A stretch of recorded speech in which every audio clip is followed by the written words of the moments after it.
We probably all had this happen at least once in our life. But back in 1987, I had a job opportunity, but to have the job, I had 2 weeks to do it. I had to gather myself a really nice car, not the car I had, which was just a beat-up old Camry, but I had to have a nice car. I had 2 weeks to do it, and I had to gather at least enough cash to get the down payment. And I was running a bus down to Portland Meadows. I'm a horse player, which you guys already know if you've seen the other podcasts. And 25, 30 people down at Portland Meadows, and I sit in the turf club. So I had 2 weeks to get this done, and I'm hosting the trip. But still, in my life, in all the years, the 20-some years that I played the ponies, I'd never been in a position where I had to win money. And I didn't like the feeling. That yuck. I mean, that's not how I play the ponies. I play the ponies for fun. And hopefully that's the way you do. And so the only way that I could gather that kind of money was rob a bank or play the ponies. So I figured rob a bank's not a great idea. So, and if I did that, I'd probably I wouldn't be doing this podcast. I'd be in prison right now. So anyhow, I said, well, I've got 2 weeks to get this done, to get the down payment for a nice car. So I go down to Portland Meadows, and on Sunday, it was in 87, and I wish I could remember the date, but I can't.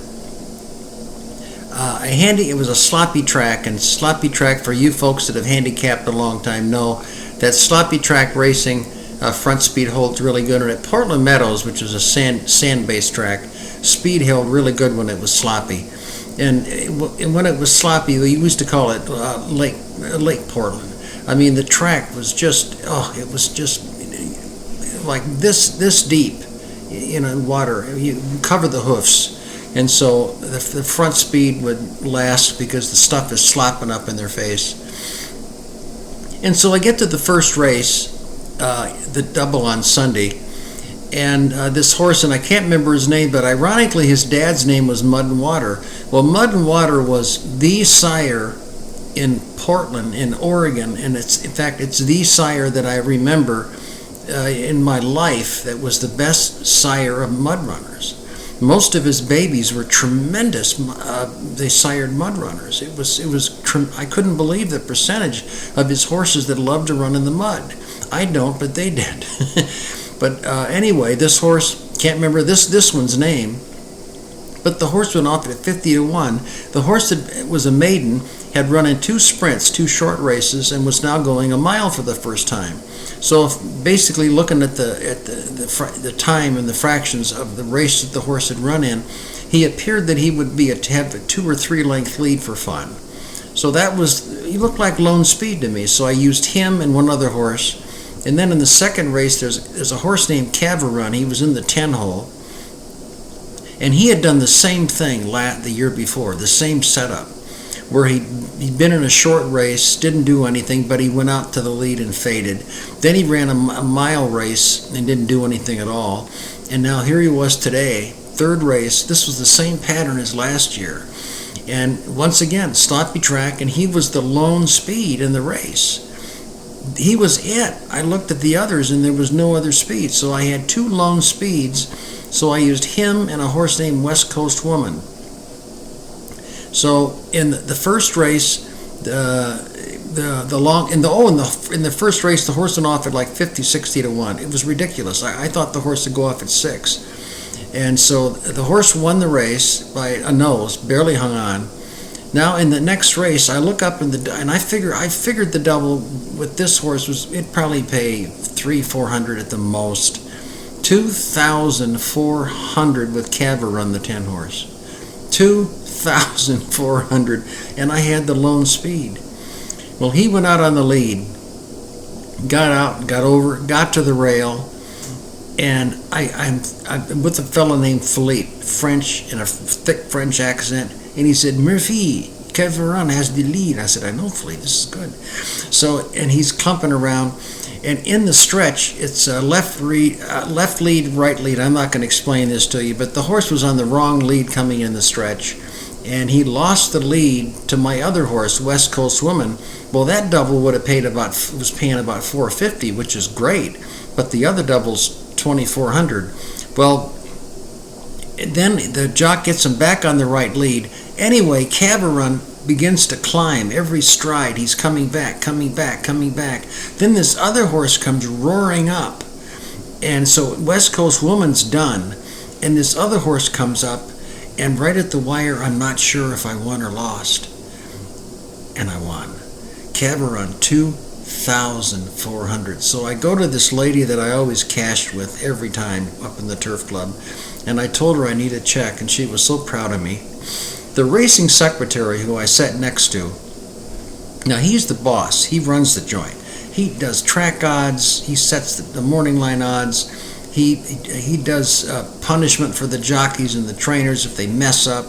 I mean, he was really harsh. He used to bring people up there and yell at them right in front of all of us sitting there in the turf club. Well, Stan sees that I'm at the special window. They still did this special window when there was something over 600 to 1. This daily double was 2,400. And of course, there was a tax takeout then of 20%. Stan comes up because he sees me at the window, and he knows that's the only thing that's going to pay that much. He stands next to me and says, "Did you hit that effing double?" I cleaned it up a little. "Did you hit that effing?" I said, "Yes." He said, "Yes, Stan, I did." He said, "There were two doubles.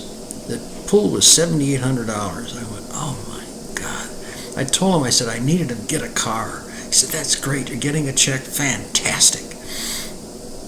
So I mean, that was just a wonderful end of a beautiful day, and I still think back on that day, and I still can't believe it.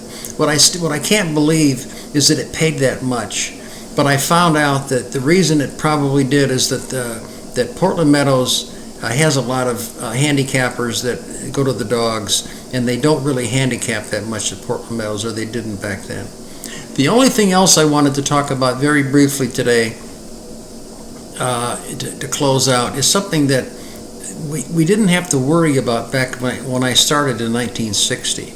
All we had is daily double, win, place, and show. Well, that's all you had to worry about. So there was no betting strategy you had to concern yourself with. But nowadays, there are so many things you have to think about. There's so many different ways to bet.